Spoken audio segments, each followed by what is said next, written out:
Depuis plusieurs années, l'accès à l'emploi des jeunes, même diplômés, est difficile dans un contexte de sous-emploi massif. Avec cette stratégie de déploiement du dispositif d'aide d'accès à l'emploi, les pouvoirs publics souhaitent donner la chance à chaque jeune Gabonais, et ce dans tous les secteurs possibles.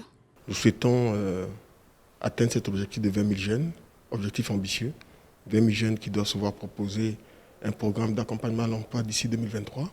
Donc aujourd'hui, nous étions effectivement avec l'association professionnelle des établissements de crédit, donc les banquiers, et avec le groupement des professionnels de pétroliers, donc les marketeurs qui gèrent notamment les stations de service, et la SGPP, le grand dépôt du côté d'Ovendo. Parce qu'il s'agira, pour opérationnaliser ce code du travail, de pouvoir prendre des textes d'application. Et c'est dans ce genre d'échange que nous pouvons toucher du doigt et puis noter les spécificités des secteurs.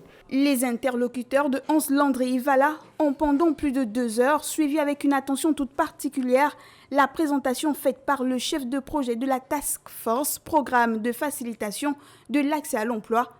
En fin de course, de l'espoir. Ce nouveau code apporte des innovations et cette rencontre venait à point nommé pour pouvoir prendre la mesure effectivement de tous les enjeux, commencer une réflexion et pouvoir regarder déjà, avoir un regard de sorte que dans l'avenir, on puisse prendre les décisions qui permettront effectivement d'appliquer le nouveau code en étant tout à fait large dans ces nouvelles dispositions. Selon la Banque mondiale, le taux de chômage au Gabon était à 16% en mai 2015, soit environ 150 000 personnes.